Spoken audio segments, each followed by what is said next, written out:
السلام عليكم ورحمة الله وبركاته. فيديو النهاردة نشوف فيه أماكن بلوف شحن وكمية فريون بتاعت السكودا سوبرب. ده مكان بلف اللو بريشر، وهنا مكان بلف الهاي بريشر.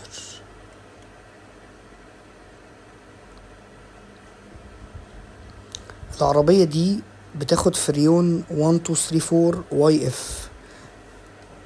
ده فريون مختلف عن 134 واغلى بكتير، اضعاف تمن الشحن. فريون ممكن يوصل ل10 اضعاف او اكتر للفريون 134 العادي، والعربية بتاخد 460 جرام فريون. يا رب يكون الفيديو عجبكم. السلام عليكم.